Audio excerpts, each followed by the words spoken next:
Olá, nós estamos aqui novamente em mais um programa Falando a Verdade, direto da comunidade cristã Ecoville, onde nós traremos hoje mais um assunto interessante para que possamos meditar sobre ele, avaliar. É um assunto que tem trazido um certo até desconforto para as pessoas que falam dele, ou então até que nem sabem os fundamentos sobre esse assunto. Então, baseados nisso, nós queremos hoje desmistificar o assunto e falar a verdade sobre ele. Hoje nós vamos falar de finanças no reino de Deus. E para isso, nós trouxemos hoje para estar conosco o Emerson Duda. Ele é formado em administração de empresas, tem pós-graduação em finanças, é empresário, escritor, inclusive ele é o autor deste livro aqui, Programados para Prosperar, onde ele dá algumas dicas maravilhosas a respeito desse assunto, mas ele vai falar um pouquinho também, então aguarde que nós vamos entrar também nesse tema aqui do livro dele. Mas para você saber que quem vai falar conosco sobre finanças é alguém que entende de finanças. Então, qualquer dúvida que, por acaso, vocês tiverem sobre esse assunto, nós tentaremos, então, falar a verdade sobre ele. Tudo bem, pastor? Olá, como vai? Tudo ótimo? Bem-vindo. Muito obrigado, prazer estarmos juntos. Que bom. Então nós vamos começar falando um pouquinho sobre o assunto finanças no reino de Deus. As pessoas em geral, elas têm um pouco de dificuldade com o assunto, até porque a mídia faz um pouquinho de confusão sobre o termo. Até cristãos e não cristãos têm dificuldade sobre esse assunto. E a gente vai tentar um pouquinho abrir a possibilidade de um entendimento sobre esse tema. Nós sabemos que existem fundamentos sobre esse tema e é justamente sobre ele que nós vamos falar. Então, Duda, pastor Duda, Emerson Duda, vamos ver aqui como é que a gente se acerta falando com você, tá bom? Diz uma coisa para nós, o que quer dizer o termo finanças e onde finanças se aplica? Então, finanças, na verdade, a gente vai tentar desmistificar um pouquinho, porque algumas pessoas ficam até assustadas com o tema. Mas, na verdade, finanças, de uma maneira assim, um pouquinho mais técnica, é a ciência que estuda o dinheiro, Eu gosto de falar que, de uma maneira mais simples, que é a maneira pela qual nós nos relacionamos com o dinheiro. Seja na pessoa física, seja na pessoa jurídica, enfim, é a maneira como a gente lida com o dinheiro, Então, de maneira geral, finanças se aplica onde a gente mexer com dinheiro, é isso? É isso. E dinheiro a gente lida na vida toda, por toda a vida. Então, a gente vai sempre falar de finanças. E, aliás, as crianças, logo de pequenininha, elas já gostam de tratar com dinheiro, porque elas sempre querem ganhar uma moedinha para comprar bala, Então, desde pequenininha, a gente já gosta do assunto finanças. Outra pergunta que eu queria te fazer é quais as implicações de finanças, não receber atenção especial de nossa parte? Então, na verdade, esse é um tema tão abrangente que finanças, ela atinge todas as áreas da nossa vida, praticamente todas. Então, aonde eu negligencio finanças, eu sou afetado. Então, por exemplo, eu já atendi muitas pessoas em que estavam com problemas de casamento e se você for analisar a origem, finanças era o problema. Já vi pessoas com problemas emocionais por causa de motivos financeiros. Tem pessoas que inclusive são afetadas na sua vida espiritual, pessoas que esfriam na fé por problemas financeiros. Então, finanças, aonde eu negligencio, aonde eu não dou todo o valor, é onde a situação vai dar problema. Então, eu costumo dizer que ela afeta todas as áreas da nossa vida, positivamente ou negativamente. Ela pode ou potencializar as nossas forças, os nossos talentos, os nossos relacionamentos, a nossa vida, ou ela pode limitar, a depender de como a gente lida com finanças, Então, é um tema muito pertinente para nós avaliarmos o que gira em volta disso. porque a gente ouve, infelizmente, algumas pessoas até que se estressam quando a gente fala do termo finanças, principalmente quando a gente completa finanças no reino de Deus. E nisso eu queria te perguntar então, o que a Bíblia fala sobre finanças? A Bíblia fala muito sobre finanças. Ah, é? A Bíblia fala muito sobre finanças, que bom. Às vezes as pessoas têm um certo preconceito sobre finanças, e o que nós cremos, aliás, sobre finanças não tem nada a ver com a teologia da prosperidade. Ah, bom. Mas tem tudo a ver com a prosperidade bíblica. Legal, que então, legal. Tanto é que a Bíblia fala por volta de 2.350 citações sobre finanças. Para a gente ter uma ideia, a gente sabe que a Bíblia é grande, né? Algumas pessoas têm até dificuldade de ler ela inteira. Mas, para a gente ter uma avaliação, um termo de comparação, falar sobre fé, citações sobre fé. Se a gente somar o que a Bíblia fala sobre fé e sobre amor, dá muito menos do que a Bíblia fala sobre finanças. Tamanha a relevância que isso tem na Bíblia. E eu gosto de pensar que isso tem talvez duas origens, duas razões para Deus falar tanto sobre finanças na Bíblia. A primeira delas é porque Ele sabe que é muito importante para nós. Então, nós como seres que nos movemos e precisamos de dinheiro em todas as áreas da nossa vida, então Ele fez questão de deixar muita instrução. E a segunda razão é porque Ele também sabia que nós lidaríamos mal, teríamos dificuldade. Então também por isso tem tanta instrução sobre finanças. Que bom. Mas o que a Bíblia fala sobre finanças tem a ver somente com aquela questão de dízimo? Dízimo é uma propriedade em que a Bíblia trata. É um princípio que a Bíblia trata. Mas está longe de ser o único. Existem muitas outras temáticas que a Bíblia aborda. Aliás, uma das preocupações, uma das motivações de eu escrever esse livro tem a ver com essa relevância toda, além do dízimo, mas incluindo também o dízimo. Ok. E falando em dízimo, o que você tem para falar sobre dízimo? Então, existem muitos mitos, né, tanto na igreja quanto fora da igreja, sobre dízimo. E, na verdade, eu queria citar um versículo que está em Provérbios, capítulo 3, verso 9. Aliás, eu vou iniciar por Mateus 23, 23. Porque uma das preocupações maiores das pessoas é se atual, né, o dízimo. Porque algumas pessoas acreditam que isso ficou só nos tempos antigos, né? Eu ia perguntar isso mesmo. O dízimo é para hoje também? Então vamos começar respondendo ou desmistificando isso. Jesus falou em Mateus capítulo 23 a seguinte frase. Ele fala aos fariseus, né? Ai de vós, escribas e fariseus, hipócritas, porque dais o dízimo da hortelã, do endro e do cominho, e tendes negligenciado os preceitos mais importantes da lei, a justiça, a misericórdia e a fé. Deveis, pois, fazer estas coisas sem omitir aquelas. Olha o que Jesus está falando. Ele está dizendo assim, ele está trazendo uma instrução para os religiosos. Ele fala, olha, o que vocês fazem ao trazer o dízimo das plantações de vocês está correto. Mas isso não quer dizer que vocês deviam negligenciar outros princípios muito importantes. Ele não fala, por exemplo, que não era para eles deixarem de fazer, deixarem de dizimar. Ele, aliás, incentiva, ele fala, sem fazer estas coisas, sem omitir aquelas.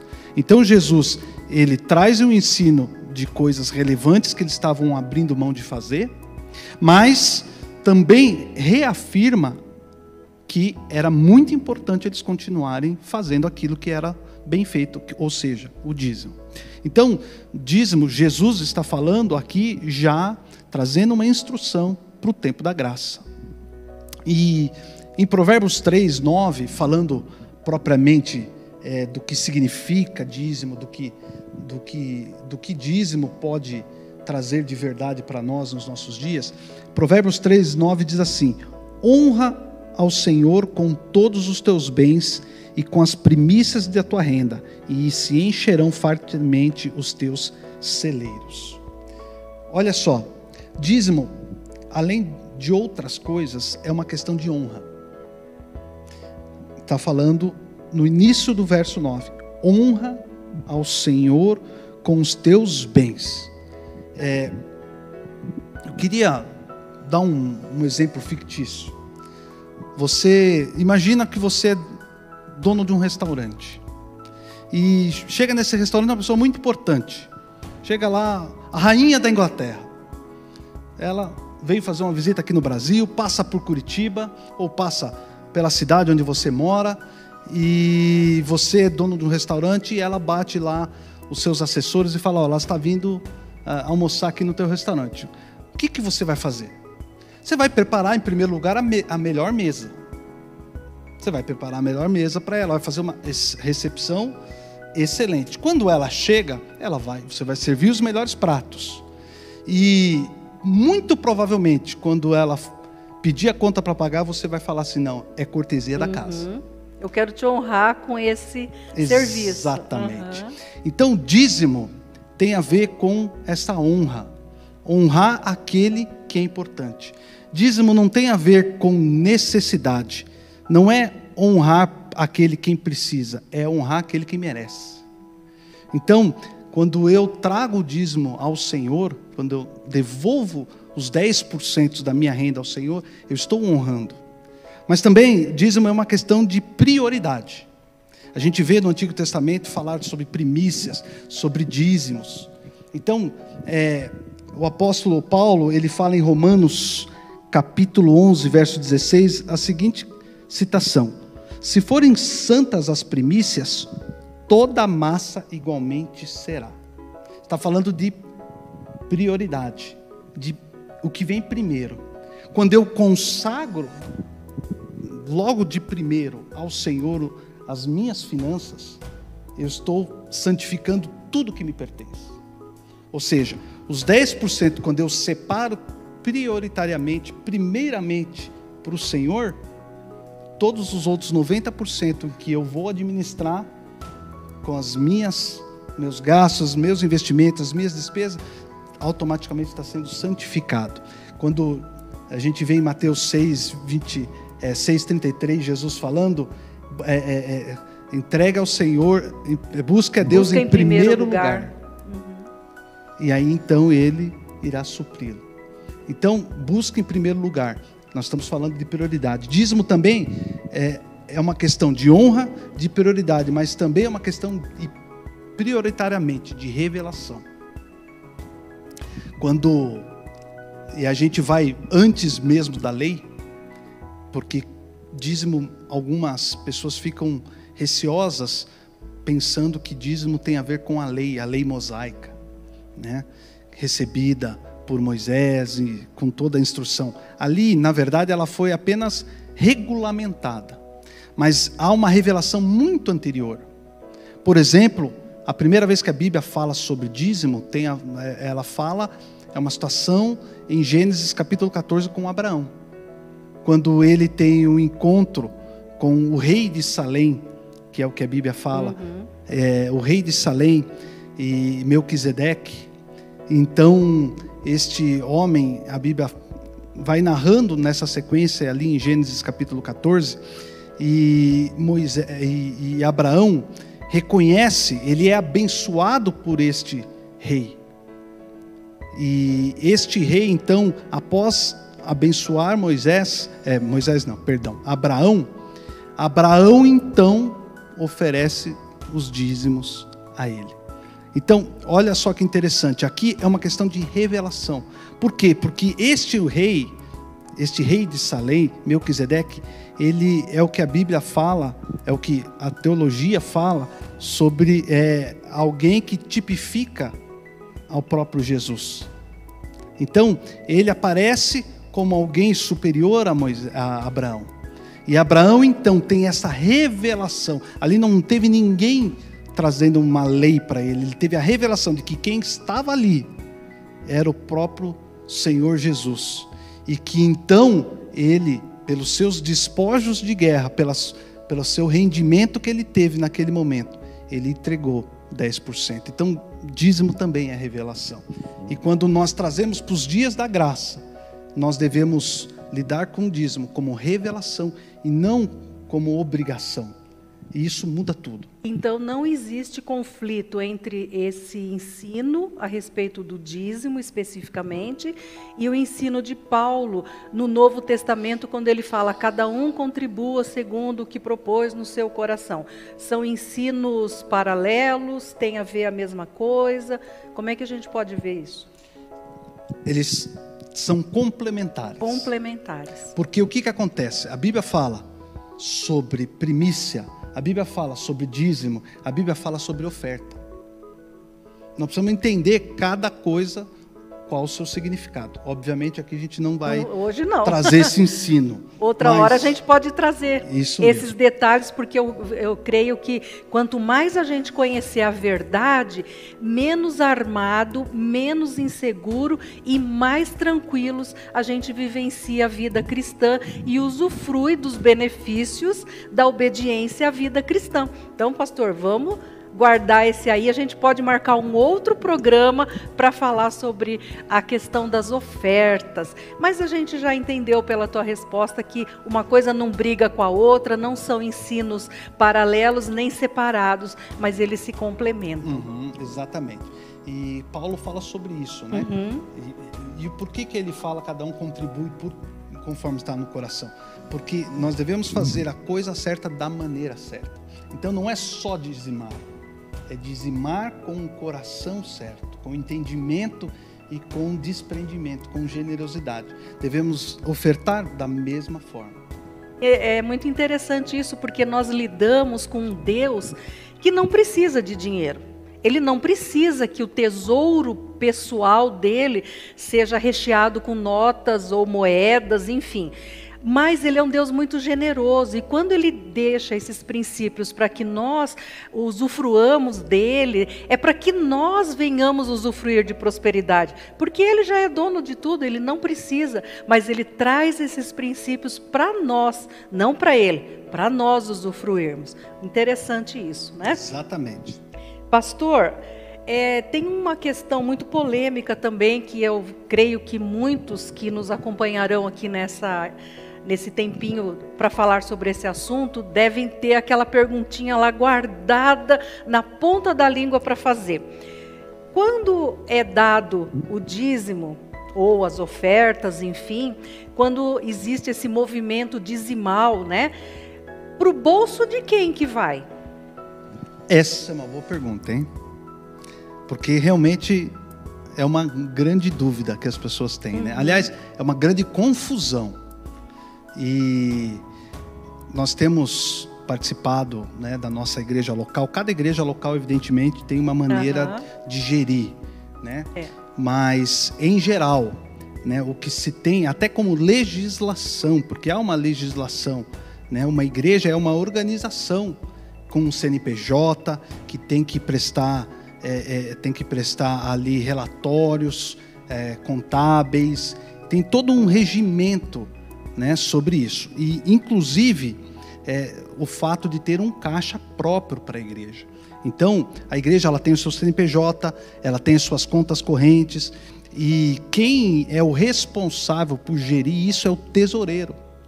A igreja tem uma tesouraria, e no caso da nossa igreja, nós temos um tesoureiro, e que essa pessoa que é responsável por fazer tanto os recebíveis quanto aqueles pagamentos. Então, por exemplo, algumas pessoas podem pensar que é o pastor que cuida do dinheiro da igreja. Isso não é uma verdade propriamente dita.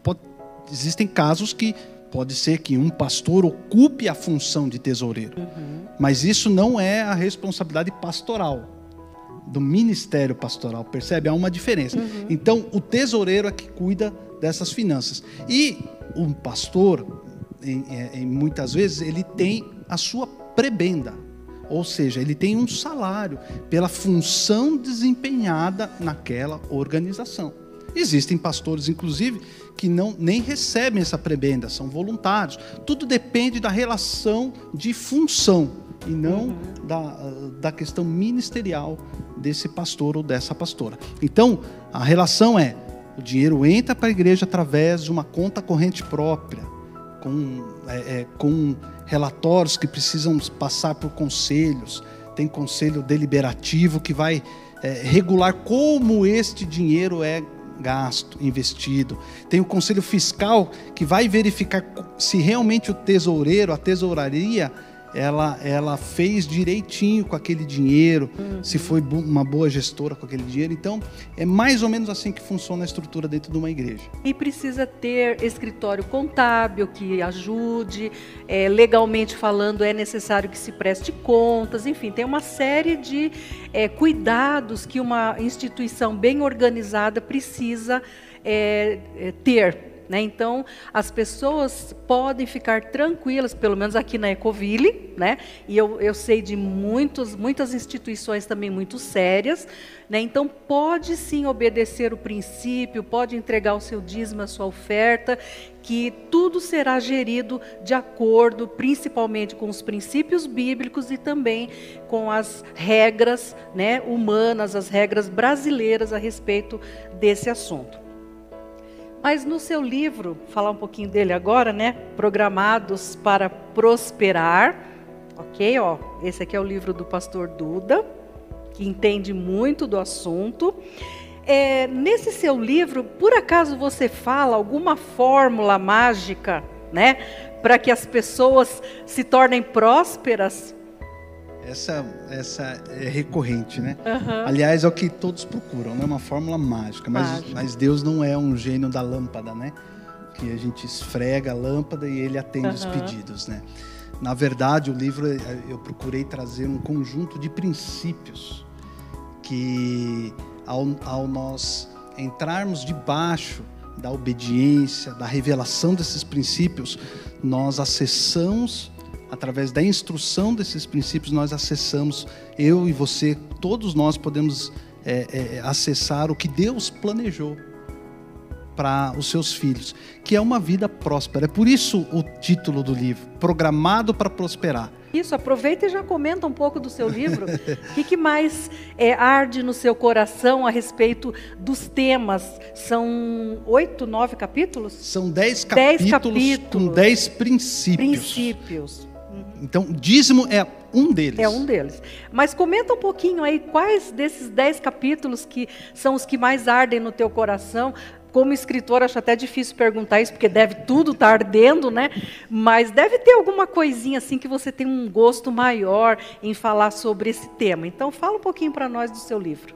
Eu sou suspeito para tentar destacar um ponto, mas vamos lá. Então, o nome do livro tem a ver com a intenção de Deus. Se a gente lê em Gênesis capítulo 1, a gente vai ver a gênese da criação de Deus, e o auge da criação de Deus é o homem, somos nós, e ali você identifica a intenção de Deus, que era o homem ser próspero, e prosperidade não tem a ver com riqueza, ser rico, milionário. Prosperidade nesse sentido tem a ver de ser abençoado, suprido, satisfeito, e tem muito mais a ver não com quantidade, mas com qualidade. E olha só, então uma vez que Deus nos criou para isso, e é por isso o título, programados, nós fomos criados, programados para vivermos assim. Então existem várias coisas que precisam ser observadas, porque Deus, como nos criou para viver isso, Ele nos deixou as instruções adequadas para nós caminharmos nessa direção. E aqui, que há um grande, e eu cito num dos capítulos, que é justamente um dos princípios, é saber de que lado está, de que lado estamos. Porque existem dois lados, assumindo o lado ou não. Porque em Mateus capítulo 6, verso 24, diz que é impossível servir a dois senhores, ou servimos a Deus, ou servimos a riqueza. E é o único Deus que a Bíblia cita, além do próprio Deus.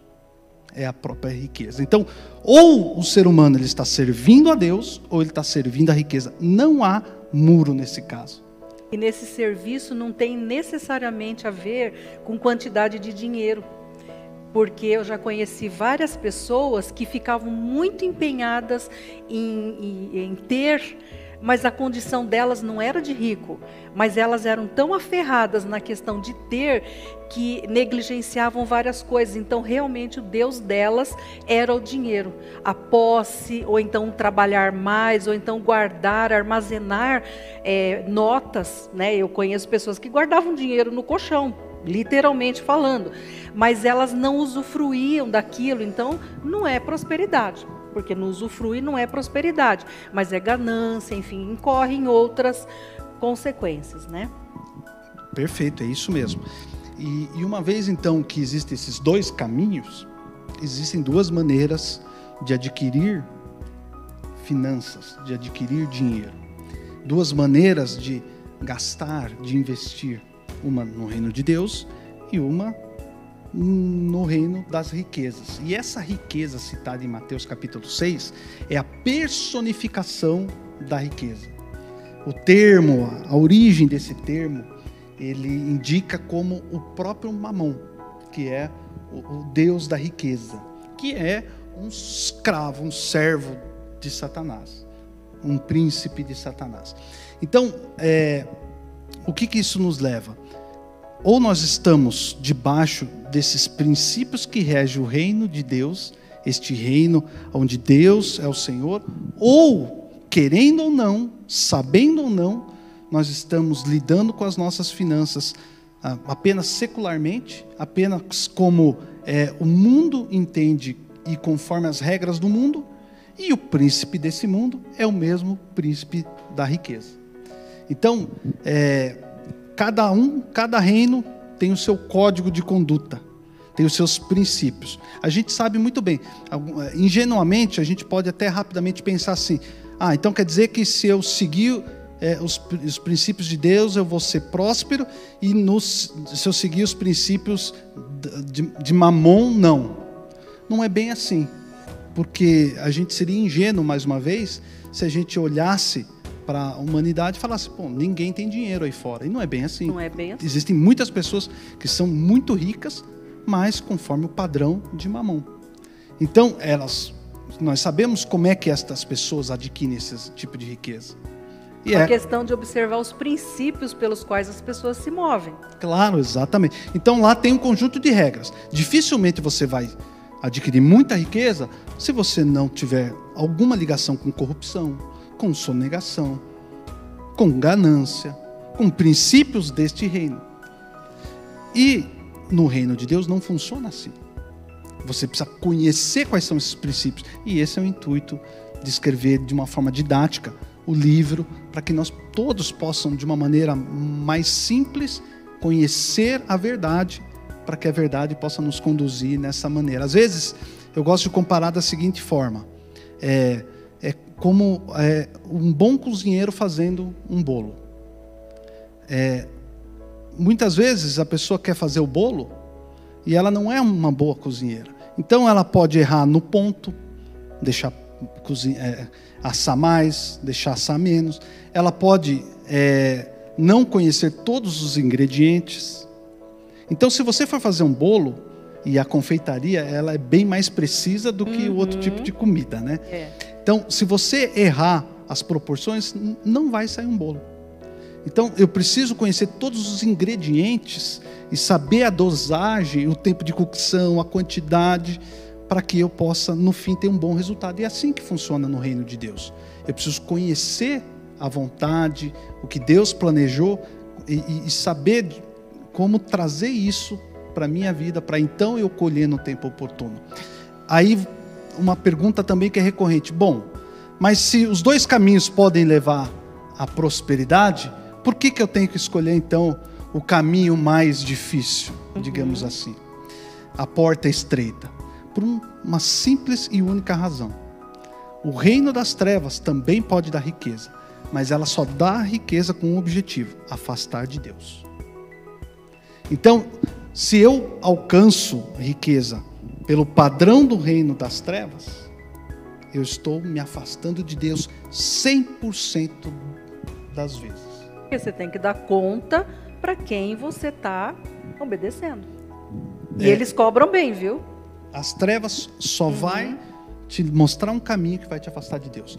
Em contrapartida, quando eu assumo o desejo, o compromisso de caminhar por este reino de vida, o reino onde Cristo é o Senhor e que há provisão, e aliás, o caminho original para a provisão é de Deus.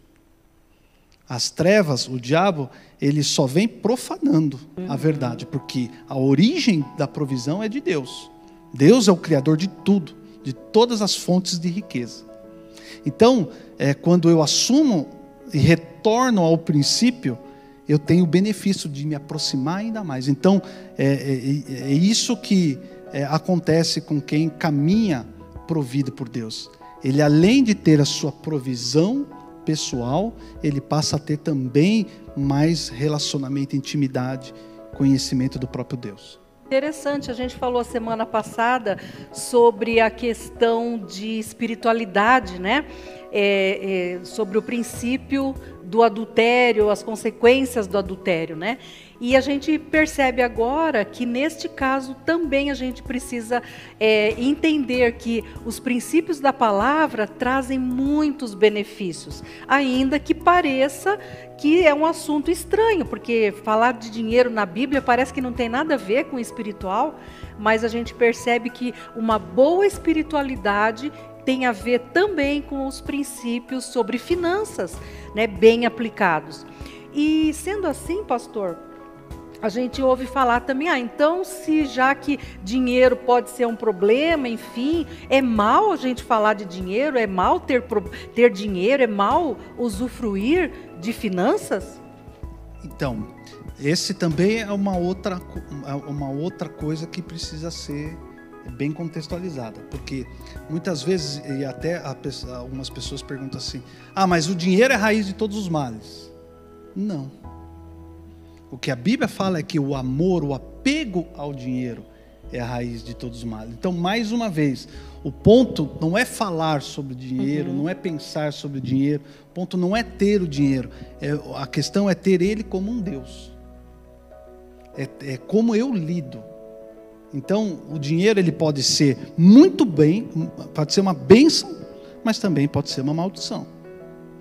Se ele me aproxima de Deus, ele pode ser uma bênção. É aquela clássica experiência, né, que inclusive muitos pastores acabam usando, né? O irmão vem pedir para nós para orar porque ele quer adquirir um bem, ele quer adquirir um imóvel, uma casa na praia. Aí o pastor vai lá, ora, a pessoa vai lá, compra a casa na praia. E adivinha o que acontece?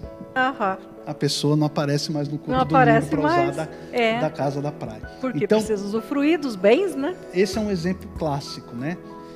De algo assim, apenas como um exemplo, mas de que às vezes não somente a falta de dinheiro é um problema, mas também o acúmulo do dinheiro, de bens, pode ser um problema.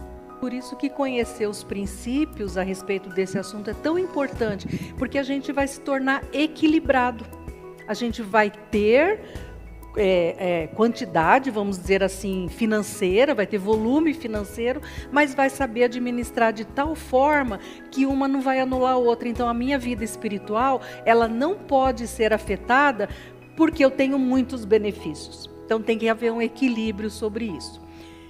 Pastor, você tem ajudado muitas pessoas quando elas vêm pedir socorro. Olha, estou com dificuldade nas minhas finanças, seja na organização, seja na aplicação das finanças, do volume financeiro que eu tenho de entrada, eu não estou conseguindo me ajustar aqui com as minhas tabelinhas, e você tem ajudado várias pessoas. É possível a gente ter uma finança saudável no Brasil com as dificuldades que nós temos enfrentado, especialmente nesses últimos tempos? É possível e necessário. Aliás, quanto maior a escassez, mais eu tenho que administrar bem aquilo que eu tenho. A Bíblia fala, sede fiel no pouco e eu te colocarei por cima do muito. Então não é o contrário. Então, quanto mais dificuldade alguém está passando, maior é a sua atenção em relação à gestão financeira, né? Então, o que eu sempre recomendo é que antes de você chegar a ter dificuldade, você faça um planejamento. Mas se você já chegou na dificuldade, corre. Não dá tempo de planejar. Vai e comece a fazer um trabalho. Aí tem que ser medidas extremas. Exatamente. Então, é fundamental. E é muito, muito gratificante quando a gente vê as pessoas tendo resultado na prática. Porque, eu não sei, mas algumas pessoas podem ter aquela sensação sempre, né? E eu acho que você, em algum momento na tua vida, você pode ter tido esse tipo de sensação. Puxa, mas nunca o que eu tenho é o suficiente. E aí você ganha mais e parece que o que você ganha mais também não é suficiente. E entra um ciclo. E isso ocorre, digamos assim, por duas questões principais. A primeira dela é natural, que é isso que nós estamos falando, que é justamente ter uma boa administração. Algumas pessoas simplesmente não fazem uma boa administração. Eu gosto de usar um exemplo clássico, né, eu gosto muito, por exemplo, de pastel. Então, algumas pessoas gostam de coxinha, outras gostam do docinho. Eu também gosto muito de docinho, viu, gente? Mas o pastel, se você, por exemplo, 3 vezes por semana você come um pastelzinho lá no centro da cidade, deixa ali, é uma coisa que você gosta de fazer, você para sempre ali no centro, tem umas pastelarias lá muito gostosas, aí você vai lá e puxa, aqui é uma rotina que eu faço, é uma coisa baratinha, não tem problema nenhum. Cada pastel vai custar aí seus 6, 7 reais. Então, você tem esse hábito 3 vezes por semana. Daria 21 reais por semana. 21 reais por semana, no final do mês, dá seus 84 reais. No final do mês. No final do ano, em 12 meses, são exatamente 1.008 reais.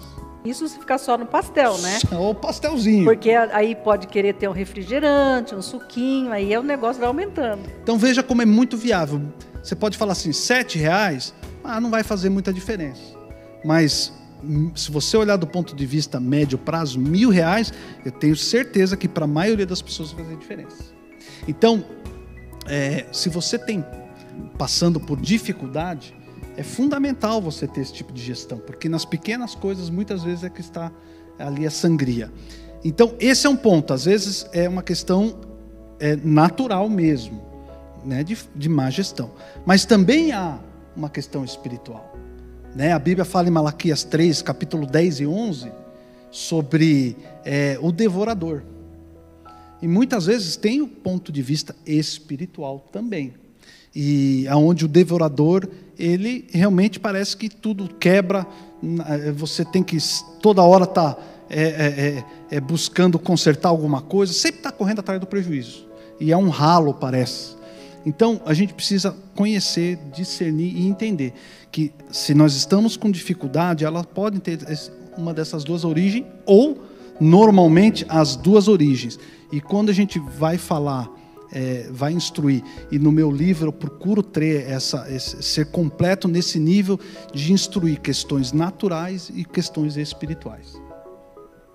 Estamos chegando ao fim de mais um tempo aqui de Falando a Verdade, onde nós pretendemos ajudar você a entender algumas coisas, conhecendo a palavra e ficando tranquilo a respeito do que você ouve, do que você já aprendeu, para que você tenha uma tranquilidade aí a respeito da sua espiritualidade, às vezes no seu meio em que você está, às vezes conversas que surgem, você vai ter ferramentas aí para estar bem suprido, né? E tranquilo em relação ao que Deus pensa sobre as coisas. Pastor Duda, ele tem ajudado várias pessoas.